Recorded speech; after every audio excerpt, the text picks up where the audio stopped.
خون پینے والوں، او لوگوں کا خون پینے والوں، خون پی رہے ہو خون. میرے مرشد حضور غوث پاک کہتے تھے دن بھر رمضان شریف میں پانی نہیں پیتے، شربت نہیں پیتے، کھانا نہیں کھاتے، اور افطار کرتے ہو تو لوگوں کے خون سے کرتے. آپ میں کی بھی بہت سارے لوگ خون سے افطار کرتے، خون سے. روح افزا نہیں پیتے، خون پیتے ہو، خون خون پیتے ہو. کھجور نہیں کھاتے، مکہ مدینہ منورہ کی، خون سے افطار کرتے ہو. وہ کیسے؟ سب کے ہاتھ میں کھجور تو نظر آتی ہے مگر وہ کھجور نہیں ہوتی، وہ خون ہوتا ہے. کیوں؟ اگر آپ نے جھوٹ بول کر کسی کو دھوکہ دے کے مال کمایا تھا اور اس سے کھجور خریدی تھی، دکھنے کو تو کھجور تھی مگر وہ لوگوں کا خون تھا.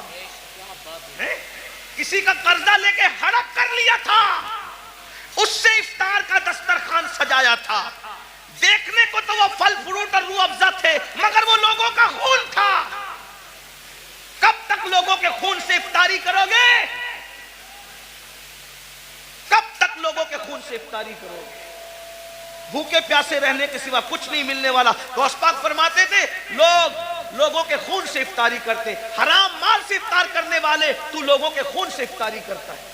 سود سے افطاری کرنے والے لوگوں کے خون سے افطاری کرتا ہے. یہاں میں مسلمانوں کو کہہ دوں میرے بھائیوں، نمک سے افطار کر لینا، نمک سے، مگر کسی حرام کے دسترخوان پہ کبھی افطاری کرنے مت جانا. واہ زندہ باد. آج تو تمہارے لیے حکومتوں کے آفیسوں میں دسترخوان بچتے، افطار پارٹیاں ہو رہی ہیں. مسلمانوں کا خون چوسنے والوں کے ساتھ افطاری کرنے والوں، تمہیں شرم نہیں آتی؟ قیامت کے دن رسول اللہ کو منہ کیا دکھاؤ گے؟ اور غیرت کا سودا نہ کرو، غیرت کا جنازہ نہ نکالو. نبی پاک کا عاشق وہ ہوتا ہے اس کے بدن پر پیون والا لباس تو ہو سکتا ہے، اس کے بدن پر گناہوں کے دھبے والا لباس نہیں ہوتا. غیرت سیکھو، غیرت. اقبال نے کہا تھا اے طاہر لاہوتی، اس رزق سے موت اچھی جس رزق سے آتی ہو پرواز میں پہنچائے. کیا بات حضرت، زندہ باد زندہ باد. واہ واہ واہ. بہرحال ہارون سے بہلول نے کہا، میں بہلول کی بات نقل کر رہا ہوں، ہارون کی کوئی توہین نہیں کرو. اگر کوئی ہارون کا چاہنے والا ہو تو پلیز وہ میرے اوپر کوئی الزام نہیں. میں صرف ہارون کی بات عبرت کے، اور جو بات عبرت کے طور پہ کہی جاتی ہے کوئی بہتری نہیں. تو کیا لوگ خون چوس کے، کہ بادشاہ تھا نا بھائی، خون چوس کے جا رہا ہے آج کو. ہارون نے کچھ نہیں کہا. اور بہلول نے کہا بڑا گھمنڈ ہے نا تیری حکومت پر. اب بھی سنو، آپ بہت گھمنڈ ہے تجھے اپنی حکومت پہ، اور تو ہونا بھی چاہیے. بادشاہ نے کہا ہونا بھی چاہیے. او بہلول پاگل، تجھے کیا پتا حکومت کی لذت کیا ہوتی ہے؟ فرمایا تیری حکومت کی حیثیت میرے نزدیک ایک گلاس پانی سے زیادہ بھی نہیں ہے. گلاس بھر پانی سے زیادہ نہیں ہے تیری حکومت کی قیمت. بہت گھمنڈ نہ کر، بہت گھمنڈ نہ کر. بہلول کی بات پر ہارون نے ہنسنا تھا، ہنسا. جیسے ہم لوگ کی بات پہ بھی لوگ ہنستے ہیں. ہم لوگ جب اس طرح کی باتیں کرتے ہیں لوگ ہنستے ہیں، مولوی لوگ کو دیکھو پاگل ہوئے ہیں. دور اتنا ترقی کر گیا، یہ ابھی تک یہی کرتے ہیں. قبر میں کیا ہوگا، حشر میں کیا ہوگا، اور یہ کیا ہوگا، وہ کیا ہوگا. دیکھو دنیا ترقی کر رہی ہے، دنیا پیزے کھا رہی ہے، ابھی یہ قبر کے بچھوؤں کو لے کے بیٹھے. ٹھیک ہے جو کہنا ہے کہہ لو، لیکن نبی نے جو کہہ دیا وہی ہوگا. پیزا کھانے والے ہو، برگر کھانے والے ہو، بریانی کھانے والے ہو، یا فاقہ کرنے والے ہو، یا روزہ رکھنے والے ہو، قبر میں جاؤ گے. جس کے لیے نبی نے جو کہہ دیا سو وہی ہو کر کے رہے گا. معجزہ میرے نبی کا کہہ دیا تو ہو گیا. آپ نے قطرے کو دریا کہہ دیا تو ہو گیا. تمہارے منہ سے جو نکلی وہ بات ہو کے رہی. انہوں نے جو کہا وہ ہو کر کے رہے گا. اور بہلول نے کہا تیری حکومت کی قیمت ایک گلاس پانی سے زیادہ کی نہیں ہے. بڑا گھمنڈ مت کر، اترا مت. اس نے کہا ایک گلاس پانی کہاں؟ کہا یہ بتا. ہارون کو کہا بتا، اگر تو رستہ بھٹک جائے تو سفر میں جانا حج کے، رستہ بھٹک جائے، کھانا پینا ختم ہو جائے، تیرے سارے چمچے ومچے بکھر جائے، تو اکیلا پڑا رہے، پانی نہ ملے، کھانا نہ ملے، مرنے کے قریب آ جائے، اور اس وقت تیرے پاس کوئی آگے کہے کہ ہارون میں تجھے ایک گلاس پانی پلاؤں گا، بول کتنے میں خریدے گا؟ بول کتنے میں خریدے گا ایک گلاس پانی؟ وہ پانی پلانے والا بولے گا میں آدھی حکومت مانگتا ہوں تجھ سے اور ایک گلاس پانی تجھے دیتا ہوں. بول خریدے گا کہ نہیں خریدے گا؟ ہارون نے کہا او پگلے بہلول، جان ہے تو جہان ہے، اگر مر گیا تو کہاں حکومت میں رہے گی اور کیا کہاں رہے گا؟ تو میں ایک گلاس پانی کو آدھی حکومت دے کے خرید لوں گا، کیونکہ بھئی آدھی دے کے خریدا، آدھی تو بچی، آدھی سے تو لطف اٹھاؤں گا۔ کہا وہ گلاس بھر پانی پیا ہی تھا کہ پیشاب لگی آدھے گھنٹے 2 گھنٹے کے بعد، اور پیشاب لگی، اب پیشاب نکل نہیں ہے باہر، لگی تو ہے، پریشر تو آ رہا ہے، باہر نکلتی نہیں پیشاب۔ ایسے میں کوئی آ کر کہے میں ایسا نسخہ جانتا ہوں، اگر وہ چٹکی تجھے کھلا دوں تو ابھی پیشاب ہو، لیکن وہ نسخہ جو چٹکی بھر کھلا کر کے تجھے پیشاب کروانا ہے، آدھی حکومت دے گا تو میں وہ نسخہ تجھے دوں گا ورنہ نہیں دوں گا۔ بول، پیشاب کرنے کے لیے وہ آدھی حکومت دے کے نسخہ لے گا کہ نہیں لے گا؟ کہا بالکل لوں گا، کیونکہ جان ہے تو جان ہے، اس لیے کہ حکومت نہ رہے گی زندگی تو رہے گی۔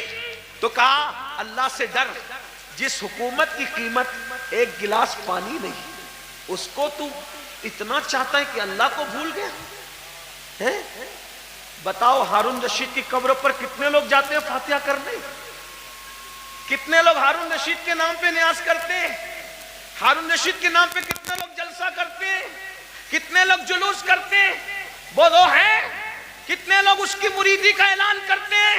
بادشاہ تھا، بادشاہ، اتنا بڑا بادشاہ کہ بادلوں کو کہتا تھا جہاں جاؤ گے جا کر کے برس جاؤ، میری حکومت ہوگی، لیکن نہ نام ہے، نہ اللہ اوپر کوئی دعا کرنے والا ہے، نہ کوئی نام لینے والا ہے، نہ کوئی تعریف کرنے والا ہے۔ اللہ اوپر پھر کہہ رہا ہوں، توہین کے طور پہ نہیں، عبرت کے طور پہ کہہ رہا ہوں، ہے کوئی اس کے نام کا جلسہ جلوس کرنے والا؟ نہیں نہیں نہیں۔ بتاؤ، جب اتنے بڑے بادشاہ کا کوئی نام لیوا نہیں ہے، جبکہ اس کی زندگی میں کچھ تقویٰ بھی نظر آتا ہے، لیکن اللہ اکبر، اس مرد قلندر کو دیکھو جو مدینہ منورہ سے ایک لباس پہن کر آیا تھا اور پوری زندگی اس پہ گزار دیا اور 90 لاکھ کو ایمان کی دولت عطا کر دی۔ 800 سال سے زیادہ کا عرصہ گزر رہا ہے، ہندوستان میں کوئی کونا ایسا نہیں ہے کہ روزانہ غریب نواز کو خراج عقیدت نہ پیش کیا جاتا۔ نعرہ تکبیر، نعرہ رسالت، فیضان خواجہ غریب نواز، مسلک اعلی حضرت، ان کے نام کے ڈنکے نہ بجائے، یہ ہمارے لیے عبرت ہے۔ اس لیے دولت کے نشے میں اللہ کو مت بھولو۔ تو آقا علیہ السلام فرماتے ہیں دوسرا گروہ جو اپنی قبر سے نکلے گا تو ان کا حال کیا ہوگا؟ وہ پاگلوں جیسے دکھیں گے، پاگل نہیں ہوں گے، آصف زدہ دکھیں گے، آصف۔ اور آخری بات اس عنوان کی، آقا فرماتے ہیں تیسرا گروپ جب اپنی قبر سے نکلے گا تو وہ ذرہ بے مقدار سے بھی کم ہوگا۔ ایک تو ذرہ ہوتا ہے اور ذرے میں ذرہ بے مقدار سے بھی کم ہوگا۔ ان کی شکلیں تو انسانوں جیسی ہوگی، لیکن وہ بالکل باریک سے ذرے ذرے دکھائی دیں گے۔ اللہ کی قدرت ہے، باریک باریک ذرے دکھائی دیں گے، وہ باریک باریک ذرے، اور جانور ان کو کچلیں گے میدان محشر میں، اور انسان ان کو پیروں تلے کچلیں گے میدان محشر میں۔ اور جب انسان اور جانور ان کو کچل لیں گے تو کچلنے کے بعد ان ذرہ بے مقدار کی شکل میں اٹھنے والے انسانوں کو پکڑ کر جو جہنم کے اندر قید خانہ ہوگا، اس قید خانے میں لے جا کر کے قید کر دیا جائے گا۔ ذرا غور کیجئے، پھر آقا فرماتے ہیں اس قید خانے میں ان کو نار الانیار نام کا مشروب پلایا جائے گا۔ ایک تو ذرہ بے مقدار میں ان کو اٹھایا جائے گا، انسان اور فرشتے ان کو پیروں تلے کچلیں گے، پھر ان کو پکڑ کر جہنم کے قید خانے میں لے جایا جائے گا، اس میں ان کو نار الانیار پلایا جائے گا۔ صحابہ نے پوچھا یا رسول اللہ یہ نار الانیار کیا ہے؟ تو آقا فرماتے ہیں یہ جہنمیوں کا کھولتا ہوا پیپ ہے جو ان کے جسم سے نکلے گا، اور جہنم کی سڑی ہوئی آگ ہے جو ان کی غذا بنے گی۔ صحابہ نے پوچھا آقا وہ ذرہ بے مقدار والے لوگ اور وہ جہنم کے اندر قیدی لوگ، نار الانیار پیپ پینے والے لوگ، جہنم کی سڑی ہوئی آگ کھلائی جانے والے لوگ، وہ کون ہوں گے؟ تو آقا فرماتے ہیں وہ دنیا میں وہ لوگ ہوں گے جو گھمنڈ کرتے ہوں گے، تکبر کرتے ہوں گے، میں چودھری کا بیٹا، میں مالدار کا بیٹا، میں پڑھا لکھے کا بیٹا، علم پر گھمنڈ کرنے والے، عمل پہ گھمنڈ کرنے والے، نسب پہ گھمنڈ کرنے والے، تقوی تقوی پہ گھمنڈ کرنے والے، کسی قسم کا گھمنڈی ہوگا، قیامت کے دن اس کو ذرہ بے مقدار میں اٹھایا جائے گا۔ اے میری جوانوں، آپ سے پوچھتا ہوں، یہ گھمنڈ ہی تو ہے جو آپ کو علماء کے قریب نہیں ہونے دیتا، یہ تکبر ہی تو ہے جو لوگوں کو آج دین سے قریب نہیں ہونے دیتا۔ تھوڑی سی دولت آ گئی، غریب رشتہ داروں کو بھول گئے، گھمنڈ کر رہے ہیں۔ تھوڑی سی ڈگری آ گئی، دینداروں کو حقیر سمجھ رہے ہیں۔ ابھی دیکھو یہ بچے جو حافظ قرآن ہوئے، کوئی عزت نہیں ہمارے سماج میں، عالموں کی اور حفاظ کی کوئی عزت نہیں، جبکہ ہم ان کو کیا کہتے ہیں؟ نائب رسول۔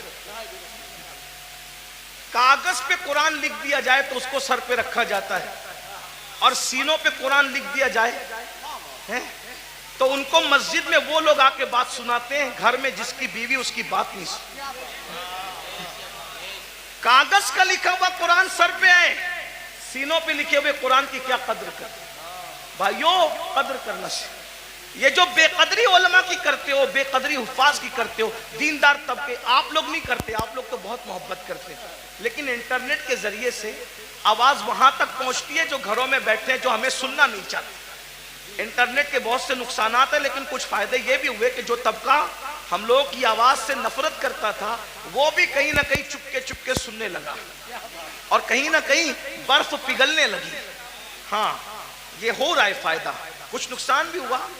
ہاں، اسی لیے آپ سے کہتا ہوں، انٹرنیٹ کے سامنے بیٹھتے ہو تو بڑے وقار سے بیٹھا کر، آپ کے بیٹھنے سے کسی کو ہدایت بھی مل سکتی ہے، اور منبر پہ لڑنے سے کسی کا ایمان بھی جا سکتا ہے۔ اس کا خیال رکھنا، اس لیے کہ آپ کو اپنے بیگانے سب دیکھ، آپ کی چھوٹی سی منبر پر کی ہوئی جھڑپ کسی ایماندار کو کفر تک لے جا سکتی ہے، اتنا یاد رکھنا۔ اس لیے ذرا ہوش سے، منبر پہ کوئی لڑنے آئے تو اس سے ہاتھ جوڑ کے کہو میں ہار گیا تو جیت گیا، اس لیے کہ میں ہارا ہوا کہلاؤں گا چلے گا، لیکن میری وجہ سے کوئی میرے مسلک اور مذہب سے بیزار ہو کر کے کفر کی طرف جائے، مجھے یہ گوارا نہیں۔ اس کا خیال رکھا جائے، بہت ہمیں خیال کرنا ہوگا، کیونکہ ہمیں لوگ دیکھتی ہے، دو آنکھیں دیکھتی ہے تو لوگ اتنا محتاط ہوتے ہیں، یہ ہزاروں آنکھیں دیکھتی ہیں۔ یہ انٹرنیٹ کی جو ہے وہ نحوست یا جو ہے وہ نفاست کچھ کم نہیں ہے، اس کی نحوست بھی بری ہے، اس کی نفاست بھی بڑی ہے، لیکن اتنا یاد رکھیں یہ دو آنکھیں نہیں دیکھتی انٹرنیٹ پہ بیٹھنے والوں کو، کروڑوں آنکھیں دیکھتی ہیں، اور آپ ان کا تصور نہیں کر سکتے کہ کون کون دیکھتا ہے۔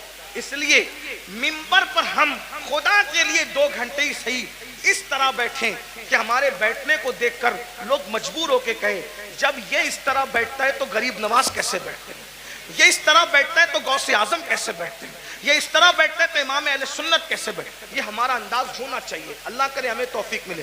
لیکن غرور اور گھمنڈ کا کیا کیا جائے؟ آج ہمارا جوان طبقہ، نئی نسل علماء کا مذاق اڑا رہی ہے، حفاظ کی عزت نہیں کر رہی ہے۔ میرے جوانوں، اگر دولت کے نشے میں گھمنڈ کیا، حسن کے نشے میں گھمنڈ کیا، کسی بھی قسم کا تکبر کیا، تو اللہ کے رسول فرما رہے قبر سے ذرہ بے مقدار کی شکل میں اٹھو گے، بے مقدار، اور پورا میدان محشر تمہیں پیروں تلے کچلے گا، جہنم کی قید میں ڈالے جاؤ گے، نار الانیار جہنم کا پیپ کھولتا ہوا پلایا جائے گا، جہنم کی سڑی ہوئی آگ کھلائی جائے گی۔ اس لیے خدا کے لیے گھمنڈ چھوڑ دو، تکبر چھوڑ دو، اور سوچو میں انسان ہوں اور صرف انسان، میں انسان ہوں اور صرف انسان ہوں، اور انسان کیا ہے؟ من نطفہ، انسان کو اللہ نے ناپاک قطرے سے پیدا کیا، انسان کو اللہ نے سڑی ہوئی مٹی سے پیدا کیا۔ میرے بھائی، سڑی ہوئی مٹی اور ناپاک قطرے سے تو پیدا ہوا ہے، اگر عبادت کر کے تو اللہ کو منا لے تو تو فرشتوں سے بہتر ہے، اور اگر تو اللہ کو راضی نہ کر سکا تو پھر معاذ اللہ تو جانوروں سے بھی بدتر ہے۔ جو آخری بات کہنے کے لیے کہا تھا وہ آخری بات یہ ہے، امام غزالی کے استاد تھے، امام غزالی کے استاد، غزالی جیسی ہستی جس نے 500 سے زائد اس دور میں کتاب لکھی، آج سے 900 سال پہلے، اور ان کی کتابیں آج بھی دنیا میں موجود ہیں۔ تو امام غزالی کے استاد تھے، ان کے سامنے ایک نوجوان چھوکرا لڑکا اکڑ کے چل رہا تھا۔ قرآن کہتا ہے وَلَا تَمْشِي فِي الْأَرْضِ مَرْحًا، زمین پہ اکڑ کے مت چلو، اکڑ کے مت چلو۔ آج کل کے لڑکے بائک پہ بیٹھتے ہیں، تھوڑا جم ویم کر کے بازو بنا لیے ہیں تو وہ بازوؤں پر پھول پتیاں پتہ نہیں کیا کیا بنا لیتے ہیں، یہ حرام ہے، حرام۔ اللہ کے رسول علیہ السلام نے فرمایا گوندنے والوں پر اور گندوانے والوں پر دونوں پر اللہ کی لعنت۔ ہاں، یہ گوندنے گندانے کا سلسلہ پہلے اسلام کے دشمن لوگ کرتے تھے، ہمارا کام نہیں ہے، گوندنا گندوانا ہمارا کام نہیں۔ ہمارے بازوؤں پر نشان نہیں ہوتے، ہمارے چہروں پر سجدوں کے نشان ہوتے ہیں، اور وہ بھی کالے نشان نہیں، انوار کے نشان ہوتے ہیں، چمک ہوتی ہے۔ سیماہم فی وجوہہم من اثر السجود، چہرے چمکتے ہیں۔ جم کرو، مضبوط بنو، طاقتور بنو۔ میں تو کہتا ہوں ہمارا مذہب طاقتور لوگوں کا مذہب، ہمارے کمزور لوگ ہیں ہی نہیں۔ ہمارا اللہ بھی طاقت والا، لا حول ولا قوت الا باللہ، ہمارا اللہ طاقت والا، ہمارے رسول طاقت والے۔ ایک شخص نے مجھ سے ٹرین میں کہا کہ میرے فلاں نے ہمالیہ اٹھایا۔ میں نے کہا اچھی بات ہے، لیکن میں متاثر نہیں۔ کہا کیوں؟ میں نے کہا میرے نبی نے صرف ہمالیہ نہیں، پوری کائنات کا بار اٹھا رکھا ہے، اور میرے امام کہتے ہیں جس کو بارے دو عالم کی پرواہ نہیں، ایسے بازو کی قوت پہ لاکھوں سلام۔ اندازہ کر ان کی انگلی کے اشارے کا، جبل ابو قبیس پہ کھڑے ہو کر اشارہ کرتے ہیں تو چاند ٹکڑے ہو جاتا ہے۔ جس کے اشارے کی اتنی قوت ہے، اس کی انگلی کی کتنی قوت ہوگی؟ انگلی کی اتنی قوت ہے تو پنجوں میں کتنی قوت ہوگی؟ اور جب پنجوں میں اتنی قوت ہے تو بازوؤں میں کتنی قوت ہوگی؟ اور جب بازو کی قوت یہ ہے تو سینے میں کتنی قوت ہوگی؟ ان کے سینے کی قوت کو قرآن بیان کرتا ہے، لو انزلنا ھذا القرآن علی جبل لرأیت خاشعا متصدعا من خشیۃ اللہ۔ جس پہاڑ نے قرآن کا بار نہ اٹھایا، مصطفیٰ کے سینے نے قرآن کا بار اٹھا لیا۔ واہ واہ واہ، سبحان اللہ، سبحان اللہ۔ ہمارے یہاں تو سبھی طاقتور ہے، غوث پاک طاقتور، غریب نواز۔ جم کرو، طاقتور بنو، مگر کسی کی گردن دبانے کے لیے نہیں، رات رات بھر مصلی پہ کھڑے ہونے کے لیے، کسی پہ ظلم کرنے کے لیے نہیں، مظلوم کی مدد کرنے کے لیے، کسی کو ڈرانے کے لیے نہیں، ڈرانے والوں کو سمجھانے کے لیے طاقتور بنا۔ ہمارے سبھی ہمارے مولا علی تو اتنے طاقتور تھے، ہمارے مولا علی اتنے، مولا علی کا ذکر کرو تو کچھ لوگ جلتے ہیں کیونکہ ان کی طاقت ان کو برداشت نہیں ہوتی۔ ہمارے مولا علی بہت طاقتور تھے، ہمارے مولا علی بہت طاقتور، ہمارے مولا علی بہت طاقتور تھے۔ الحمدللہ ہمارے صدیق بھی بہت طاقتور، افضل البشر بعد الانبیاء بھی تحقیق، ہمارے صدیق اکبر بھی اتنے طاقتور تھے۔ جب بدر میں رسول اللہ کی کوئی حفاظت کے لیے نہ آیا تو صدیق اکبر نے کہا میں حضور کو پہرا دوں گا، اللہ کی امانت کی حفاظت میں کروں گا۔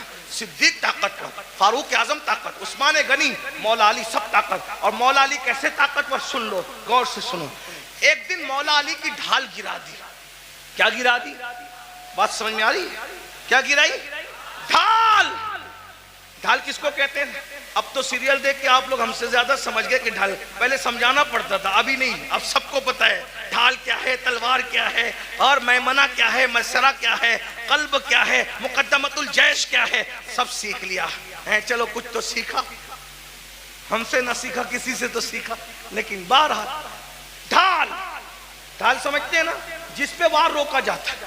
مرحب نے میرے مولا کی ڈھال پہ وار کیا اور ڈھال دو ٹکڑے کر دے۔ میرے مولا کو آیا غصہ، اور تو نے میری ڈھال کاٹی اور ڈھال توڑی، اب میں تجھے سزا کیا دیتا ہوں؟ میری ڈھال کاٹ کے یہ نہ سمجھنا کہ میں پلٹ کر جاؤں گا، کیونکہ علی کہتے ہی اس کو ہے جو پلٹ کر نہ جائے۔ علی کا نام تھا حیدر کرار، پلٹ کر بھاگنے والا نہیں، پلٹ کر حملہ کرنے والا۔ اب علی اگر سپر لینے کے لیے، ڈھال لینے کے لیے پلٹ کر جاتا تو دشمن کہتا ارے کبھی تو پلٹ کر بھاگے تھے، لیکن علی نے کہا پلٹ کر نہیں جاؤں گا، بلکہ مولا نے کہا تو نے میری ڈھال توڑی، اب میں کس کو ڈھال بناتا ہوں دیکھ.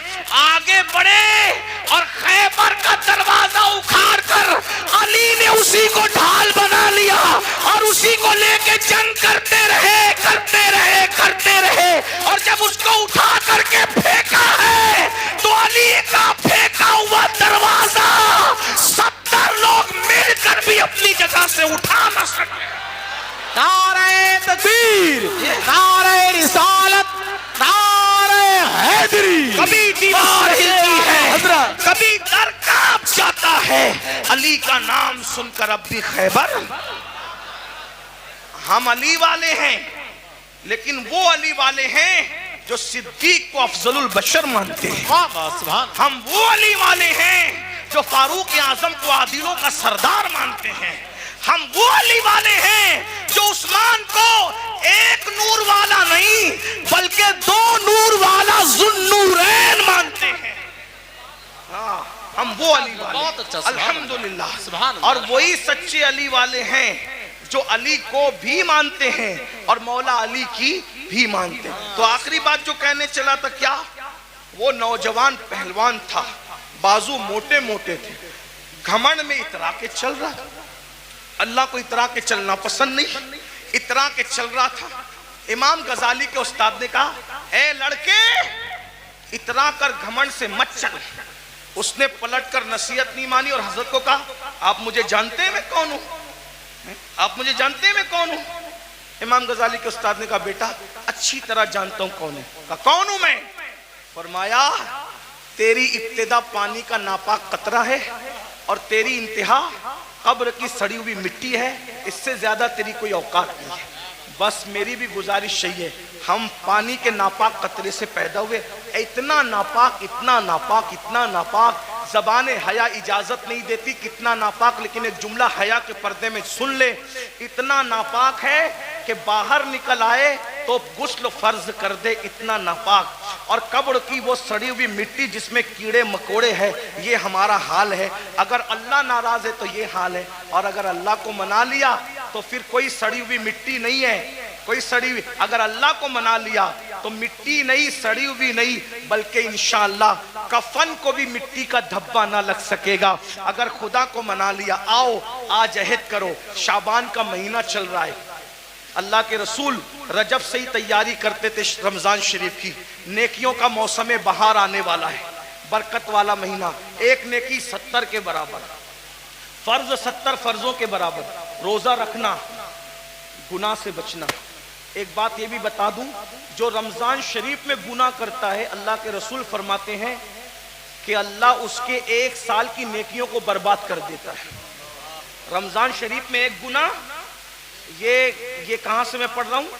المعجم الاوسط سے حدیث پڑھ رہا ہوں. ہاں، جو رمضان شریف میں ایک گناہ کرے اللہ اس کے 1 سال کی نیکیوں کو برباد کر دیتا ہے.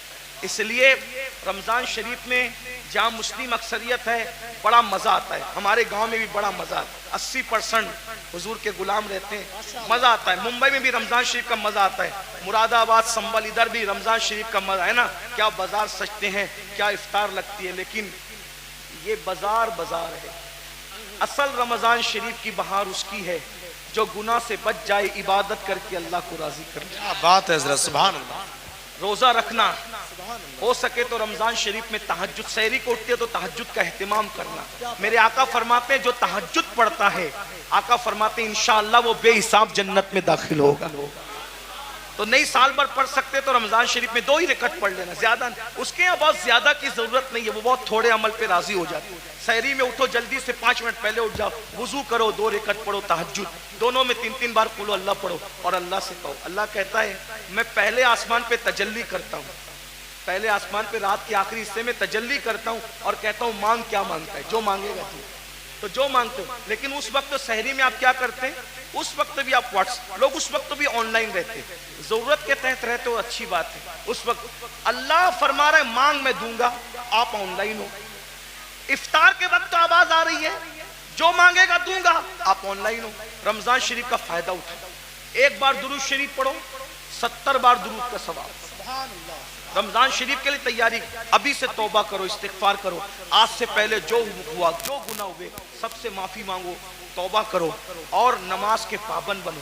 سوچ یہ طے کر لو، آج کون سی تاریخ ہے شعبان کی؟ 4 تاریخ ہے نا، 4 گزری۔ یہ 4 کیا ہے پتہ ہے تمہیں؟ یہ 4 شعبان تمہارے اور میرے امام ہیں، امام حسین کی ولادت کی تاریخ ہے۔ سبحان اللہ سبحان اللہ۔ مولود حسین پاک کا دن گزرا آج، میلاد حسین، سیدہ کے آنگن میں جو دوسرا پھول کھلا تھا۔ غور کیجئے، تو آج سے یہ عہد کر لو کہ میں نماز کی پابندی کروں گا، لیکن نماز پڑھوں گا تو کس کے پیچھے؟ جس کا عقیدہ میرے عقیدے کی طرح ہوگا اس کے پیچھے نماز۔ یعنی میں نبی کو زندہ مانتا ہوں تو مجھے امام بھی وہی چاہیے جو نبی کو زندہ مانتا ہے۔ میں نبی کو عالم ما کان و ما یکون مانتا ہوں تو مجھے امام بھی وہی چاہیے جو نبی کو معاذ اللہ پیٹھ کے پیچھے علم کا دانہ نہ دے، بلکہ نبی کو وہ یہ مانے کہ یہ سب چیزیں تو بہت چھوٹی موٹی ہے، جس کی نگاہ سے خدا کی ذات نہ چھپی اس کی نگاہ سے کون سا علم چھپ سکتا ہے۔ سبحان اللہ سبحان۔ اور اگر بریلی کے تاجدار کے لہجے میں کہے تو یوں کہہ لے کہ اور کوئی غیب کیا تم سے نہا ہو بھلا، جب نہ خدا ہی چھپا تم پہ کروڑوں درود۔ تو امام کون سا چاہیے؟ بس یہ جو آپ کا عقیدہ وہ آپ کے امام کا عقیدہ۔ بس آخری بات کہہ دوں، لوگ کیا کرتے ہیں؟ میں تو نبی کو زندہ مانتا ہوں، میں تو نبی کو حاضر و ناظر مانتا ہوں، میں تو نبی کو افضل الرسل مانتا ہوں، میں تو نبی کو خیر البشر مانتا ہوں، لیکن میں نے ہر کسی کے پیچھے نماز پڑھ لینا۔ میں نے کہا بھائی جس موکل کا وکیل اس کے خلاف ہو اس کا مقدمہ وہ کیسے جیت سکتا ہے؟ مثال کے طور پہ بات اتنی ہے کہ موکل کس کو کہتے ہیں؟ جس کے آگے وکیل کھڑا ہو۔ موکل کہے میں نے قتل نہیں کیا اور وکیل کہے کہ میرے موکل نے قتل کیا، تو بولو بچائے گا کہ پھنسائے گا؟ موکل الگ بول رہا ہے، وکیل الگ بول رہا ہے، بچائے گا کہ پھنسائے گا؟ ارے جب دنیا کی کورٹ میں موکل اور وکیل کی الگ الگ بات پھنسا دیتی ہے تو قدرت کی عدالت میں امام کا عقیدہ الگ ہے، مقتدی کا عقیدہ الگ ہے۔ بولو تمہاری نماز کو بچائے گا کہ پھنسائے گا؟ اب تمہارے اوپر ہے، نمازیں بچانا چاہتے ہو تو صدر الافاضل جیسے والے عقیدے کے پیچھے نماز پڑھنا، اور اگر نماز کو پھنسانا چاہتے ہو تم جانو، تمہارا کام جانو، ہم اپنی ذمہ داری پوری کر چکے۔ اللہ دوران گفتگو اگر کوئی غلطی ہو تو ہمیں معاف کرے۔ استغفر اللہ وما علینا الا البلاغ۔ السلام علیکم ورحمۃ اللہ۔ مدحت غوث اعظم کی، مچل کے کہیں سبحان اللہ۔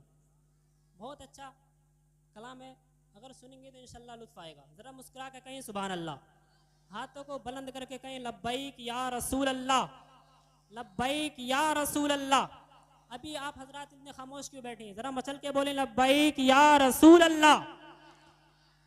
اسی امید پر، اسی امید پر کرتا ہوں مدحت غوث اعظم کی، اسی امید پر کرتا ہوں مدحت غوث اعظم کی، اسی امید پر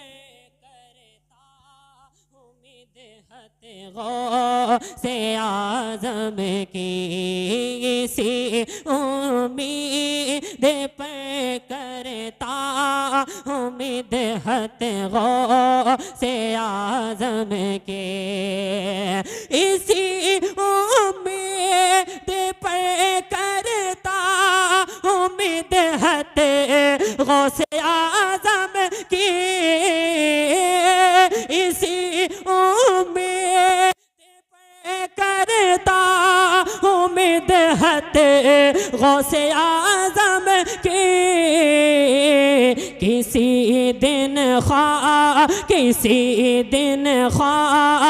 میں ہوگی زیارت غوث اعظم کی، کسی دن خواب میں ہوگی زیارت غوث اعظم کی کسی دن خواب میں ہوگی زیارت غوث اعظم کی اسی امید پر کرتا ہوں مدحت غوث اعظم کی کسی دن خواب میں ہوگی زیارت غوث اعظم کی کسی دن خواب میں ہوگی زیارت غوث اعظم کی. اور ایک شعر ملاحظہ فرمائیں, مچل کے کہیں سبحان اللہ سبحان اللہ سبحان اللہ. پیچھے والے خاموش کیوں بیٹھے؟ سبحان اللہ. ہاتھوں کو اٹھا کر کے سبحان اللہ. یا غوث المدد سبحان اللہ. کس بات کا غم ہے بھئی یہ بتائیں آپ؟ مچل کے کہیں سبحان اللہ سبحان اللہ. ہاں کسی دن خواب میں ہوگی زیارت غوث اعظم کی اور نہ چھوڑا سچ کا دامن ڈاکوؤں کے درمیان رہ کر نہ چھوڑا سچ کا دامن ڈاکوؤں کے درمیان رہ کر نہ چھوڑا ڈاکوؤں کا نہ چھوڑا سچ کا دامن ڈاکوؤں کے درمیان رہ کر نہ چھوڑا سچ کا دامن ڈاکوؤں کے درمیان رہ کر وہابی دے کھلے شان ولایت غوث اعظم کی وہابی دیکھ لے شان ولایت اتنا تو پڑھ سکتے ہیں میرے ساتھ. غوث اعظم نعرہ تکبیر. اپنے ہاتھوں کو نبی کا جھنڈا لہرا کر بولیے نعرہ تکبیر نعرہ رسالت مسلک اعلی حضرت خواجہ کے ہندوستان نسیم گنج کا سنی مسلمان نعرہ حیدری. کسی دن خواب میں ہوگی زیارت غوث اعظم کی اور انہیں کیوں دھوپ کی شدت کا غم میدان محشر میں انہیں کیوں دھوپ کی شدت کا ہوگا خوف محشر میں انہیں کیوں دھوپ کی شدت کا ہوگا خوف محشر میں انہیں کیوں دھوپ کی شدت کا ہوگا خوف محشر میں انہیں کیوں دھوپ کی شدت کا ہوگا خوف محشر میں بسائے ہیں جو اپنے دل میں چاہت غوث اعظم کی بسائے ہیں جو دل میں اپنے چاہت میرے ساتھ پڑھیں ذرا مل کر بسائے ہیں جو اپنے دل میں چاہتے اور اونچی آواز میں بسائے ہیں جو اپنے دل میں چاہتے اونچی آواز میں ذرا پورا مجمع ایک ساتھ ہو کر پڑھیں بسائے ہیں جو اپنے دل میں چاہت اور اونچی آواز میں پڑھیں اچھے سے انشاءاللہ لطف آئے گا. بس آگے ہیں جو اپنے دل میں چاہت غوث اعظم کی, اور میرے اعمال کھوٹے ہی صحیح مجھ کو بھروسہ ہے. مسکرا کے کہیں سبحان اللہ. سبحان اللہ. میرے اعمال کھوٹے ہی مگر مجھے کو بھروسہ ہے. میرے اعمال کھوٹے ہی صحیح مجھے کو بھروسہ ہے. میرے اعمال کھوٹے ہی صحیح مجھے کو بھروسہ ہے. میرے اعمال کھوٹے ہی صحیح مجھے کو بھروسہ ہے. مجھے جنت میں لے کر جائے گی, مجھے جنت میں لے کے جائے گی, مجھے جنت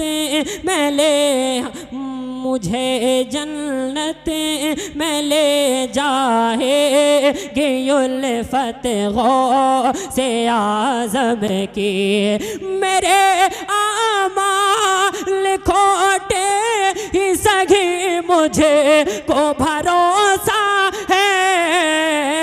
مجھے جنت میں لے جائے گی الفت غوث اعظم کی, مجھے جنت میں لے جائے گی الفت غوث اعظم کی, مجھے جنت میں لے جائے گی الفت غوث اعظم کی, مجھے جنت میں لے جائے گی الفت غوث اعظم کی.